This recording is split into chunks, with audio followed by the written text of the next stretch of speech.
Namasté très cher Follement Lover et bienvenue sur la chaîne pour le tirage journalier pour voir les énergies yin et yang, dans quel état elles peuvent se trouver. Cette guidance est intemporelle. Il se peut que ça ne résonne pas exactement avec tes énergies du moment, mais tu pourras toujours trouver des informations pour évoluer vers plus de conscience et vers l'amour inconditionnel.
Alors, pour l'énergie yin, nous avons la camaraderie, la cordialité, le respect mutuel, les objectifs partagés, l'interdépendance, l'accord, les liens fortificateurs.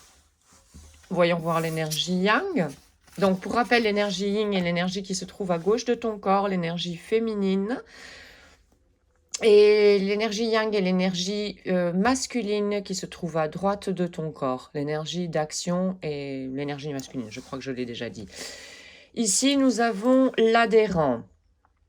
Alors, le feu, la clarification, l'inspiration, la dévotion, une passion absorbante, une régénération, la spiritualité, la vertu et l'illumination. Ici, aujourd'hui, il me semble qu'il y a un assez bel équilibre.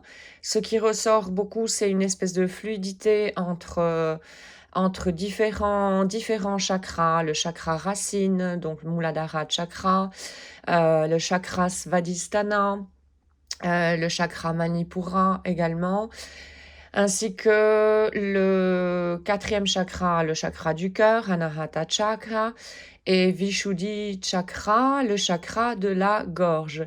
Ici, il y a une belle fluidité aujourd'hui dans les deux énergies. Elles se combinent bien, aujourd'hui.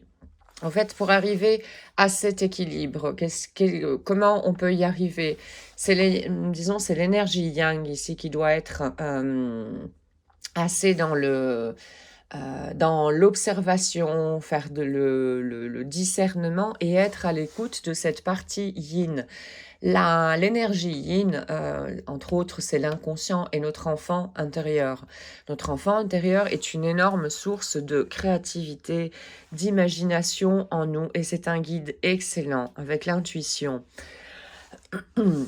Pour que cette partie yin t'apporte, donc soit en pleine floraison, on va dire comme elle l'est aujourd'hui, si on voit la camaraderie, il y a un lien, il y a vraiment une fluctuation entre ces deux énergies.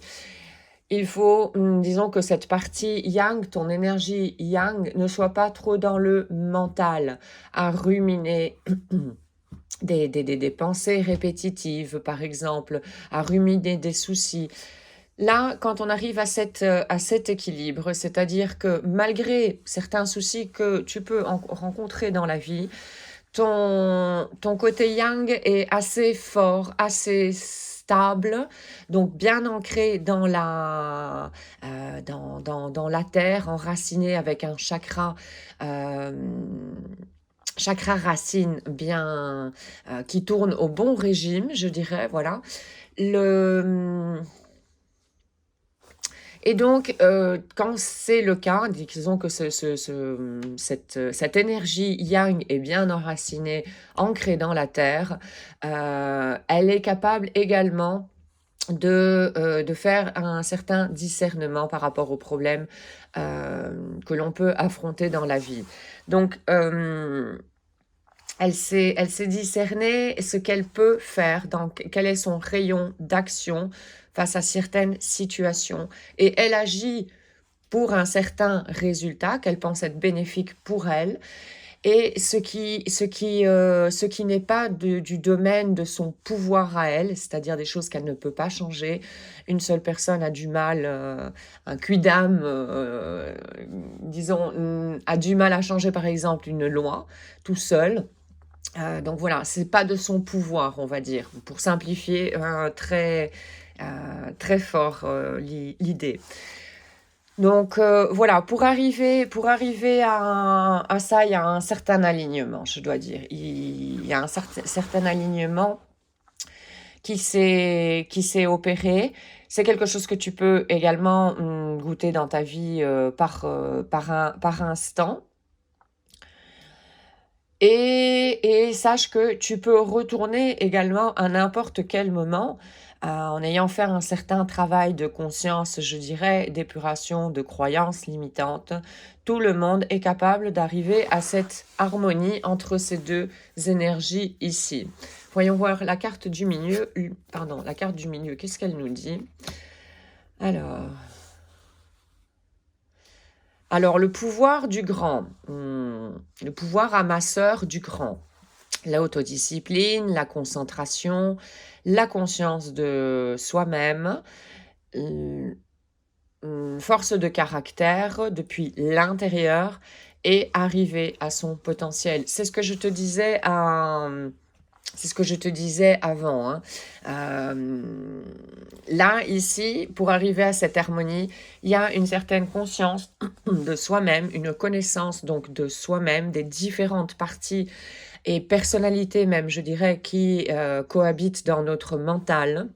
Connaître quels sont exactement les besoins de chacune de ces personnalités du mental et faire déjà un nettoyage avec ce qui ne nous sert pas, ce qui ne nous est pas bénéfique pour arriver à notre bonheur, pour récupérer, je vais dire, notre bonheur, parce que je pense qu'à la base, en naissant, on est assez pur et on connaît à la naissance le bonheur. On est déjà beaucoup moins pollué par énormément de choses de l'extérieur, comme les conditionnements, et puis après il y a les blessures internes, les blessures de l'âme qui font que, voilà, nous portons souvent des masques durant notre vie, et ces masques, quoique ils sont là pour nous protéger, au fait, elles empêchent notre grande lumière de briller à son plein potentiel, ici, comme on dit, arriver à son plein potentiel.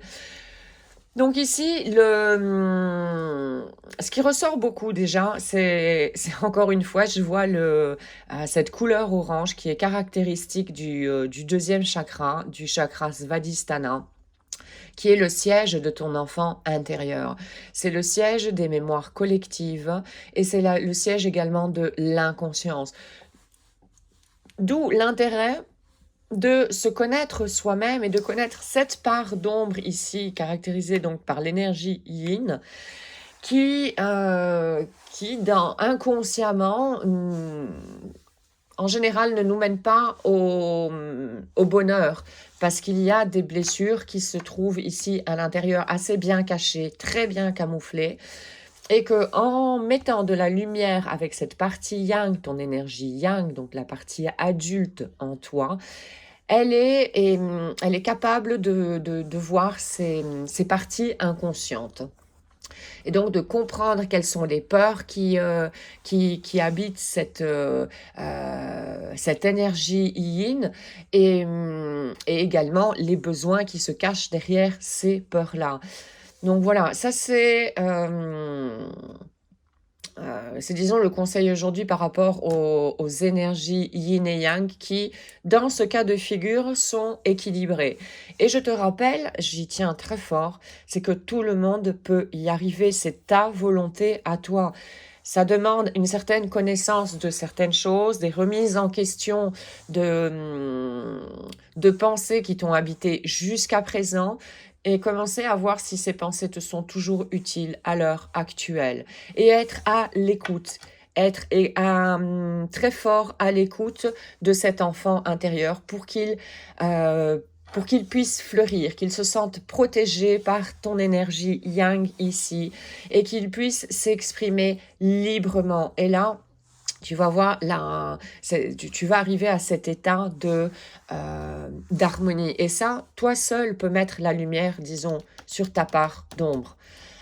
Personne d'autre quelque part ne peut le faire complètement comme toi. C'est toi qui as accès avec ton énergie yang à voir ce qui se passe ici dans l'inconscient de l'énergie yin. Alors, je vais prendre un message de tes guides pour toi qui regarde cette vidéo, voir qu'est-ce qu'il nous dit.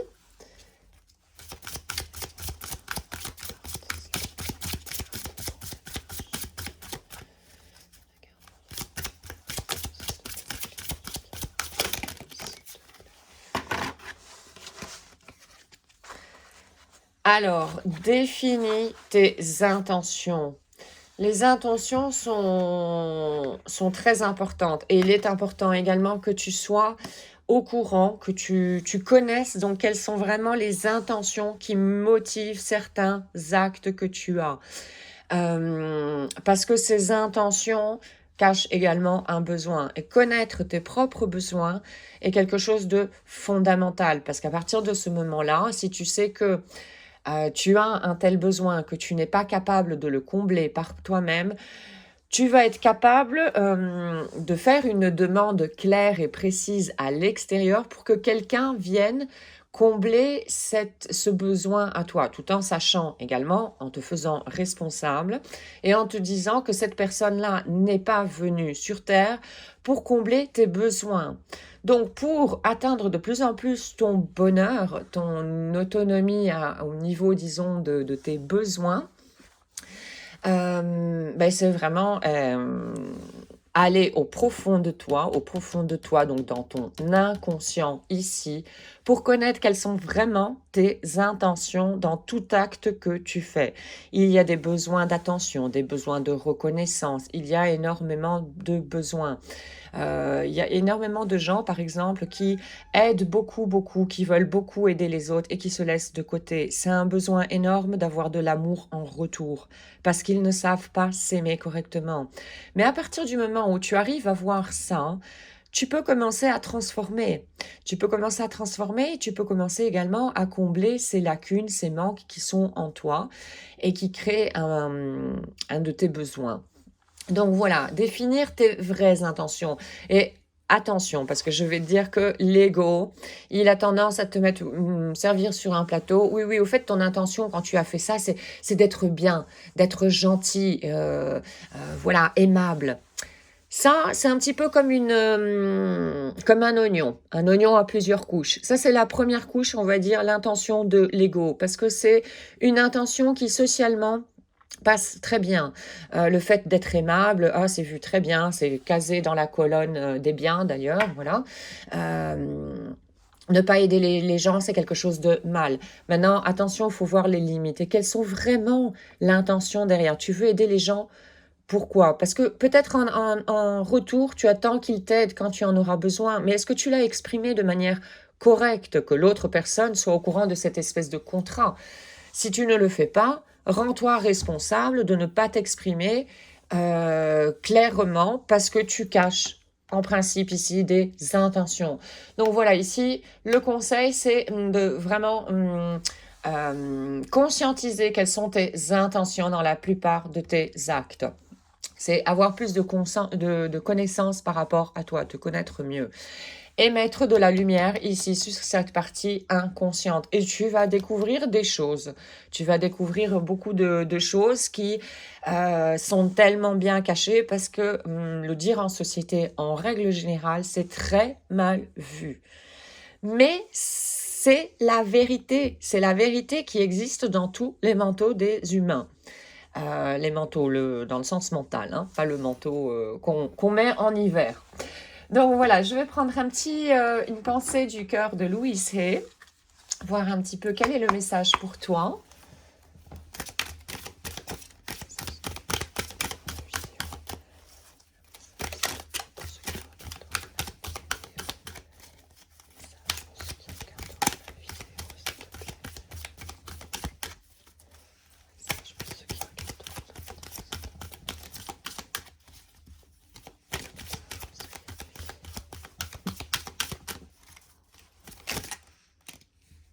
Je vais prendre celle-ci. Alors, je suis un être harmonieux.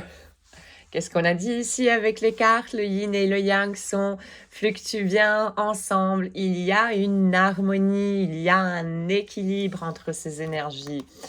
Et tu es capable d'y arriver. Tout le monde est capable d'arriver à cette harmonie. Bien sûr, certains outils sont nécessaires, certaines compréhensions sont nécessaires. Ça se passe par étapes, mais il y a moyen. Je ne vais pas te leurrer en te disant que c'est un travail facile parce que tu vas t'affronter à beaucoup de peurs. Mais quelque part après, qu'est-ce qu'on se sent libéré, on se sent beaucoup plus léger et plus en accord, en harmonie, en équilibre avec nous-mêmes, avec notre propre source à nous. Donc voilà, tout ce que je fais, tout ce que je dis ou je pense est en harmonie avec la vérité. Vérité, les intentions, quelles sont tes véritables intentions? On y retourne ici. Il existe une action correcte, parfaite et harmonieuse dans ma vie et dans ce que je fais. Voilà, dans ce que je fais. Oui, et ça, tu es capable de le faire. L'important ici, c'est de connaître toutes ces petites voix qui habitent ton mental et comprendre qu'est-ce qui les motive, quelle peur se cache derrière et quel besoin se cache derrière cette peur également. Et de là, commencer un nettoyage de certaines choses qui ne te seront plus utiles. Un nettoyage, une purification, on va dire, de pensée, une transformation de pensée. Et ainsi, tu vas transcender également tes peurs et te rendre de plus en plus fort et de plus en plus conscient de toi-même. Tu te connaîtras mieux. Et ça, c'est franchement le plus beau cadeau que tu puisses te faire à toi. Alors là, comme dernier message, j'avais envie de prendre ici le livre de Patrick Lindsay avec Il n'est jamais trop tard, 172 idées pour changer ta vie. Je vais aller vers la fin aujourd'hui et je vais prendre ici. Suivre son intuition. Donc, il n'est jamais trop tard pour suivre son intuition. Apprenez à entendre ce que vous dit votre intuition. L'intuition, je l'ai dit tout à l'heure, c'est ici dans ta partie yin, dans ton énergie yin que, je rappelle, tout le monde a. Tout le monde a une énergie féminine et une énergie masculine. Que tu sois un homme, une femme, un trans ou peu importe, tout le monde a ces deux énergies dans le corps. Donc l'intuition, elle est ici, elle se trouve ici, dans le deuxième chakra, avec donc Svadhisthana chakra, avec ton enfant intérieur. Voilà. Alors, je reprends. Apprenez à entendre ce que vous dit votre intuition, ses certitudes viscérales, ses convictions profondes. On se laisse trop souvent influencer. Apprenez à faire confiance en vos intuitions. Elles viennent de ce que vous avez vécu, de ce que vous avez observé. Tirez-en profit. Alors, c'est avec la logique que nous prouvons et avec l'intuition que nous trouvons. Henri Poincaré. À méditer, à réfléchir. Voilà, c'est avec la logique que nous prouvons et avec l'intuition que nous trouvons. La logique, c'est ici, avec la conscience intellectuelle qui se trouve dans ton énergie yang. Ici, tu peux prouver certaines choses avec la logique, donc, et avec ton énergie yin, tu trouves. Elle a les réponses, cette intuition. Ton enfant intérieur a les réponses à tout. C'est un guide. Cette intuition, c'est un guide phénoménal. Mais pour ça, il faut, disons, cet équilibre, que cet adulte dans ton énergie yang soit assez neutre. C'est-à-dire il est capable vraiment de discerner, d'observer les choses telles qu'elles sont, sans faire aucune interprétation, en écartant, voilà, l'ego. En sachant que la plupart du temps, les peurs, les peurs plutôt, je dirais, mentales, proviennent de l'ego, que c'est la plupart du temps une illusion qui est due à, par exemple, une mémoire collective, un karma collectif, en tout cas à des croyances limitantes. Et cet adulte qui est capable d'observer, est capable de faire ce discernement, si c'est l'ego qui parle ou c'est son intuition qui parle. Donc là, très important ici de développer cette écoute de ton enfant intérieur. Là. Il se peut que ton enfant intérieur ait été enfermé très longtemps, qu'on l'ait complètement occulté, oublié, abandonné. Donc, dans ce cas-là, pour te reconnecter à ton enfant intérieur, ça prendra du temps. Là, il faut, comme on dit ici, de l'autodiscipline, de la concentration. Continuer à établir tous les jours, quotidiennement, un contact, même si ton enfant intérieur ne te répond pas dans un premier abord, parce que c'est normal quelque part, il boude si tu l'as abandonné autant d'années. Mais tout doucement, s'il sait qu'il peut te faire confiance, il va commencer à te donner, à te lâcher des informations qui vont t'aider dans ton évolution vers plus de conscience. Voilà, très cher Follement Lover, j'espère que cette guidance aura pu t'éclairer sur certains points, aura pu te donner éventuellement des idées pour comment grandir plus en conscience. Ça me ferait plaisir d'avoir un petit commentaire de ta part, que tu me dises comment tu trouves ces guidances. Et voilà, je te souhaite une excellente journée et surtout, je te souhaite une excellente route sur le chemin de ton bonheur. Merci, à très bientôt. Om Shanti, Shanti, Shanti.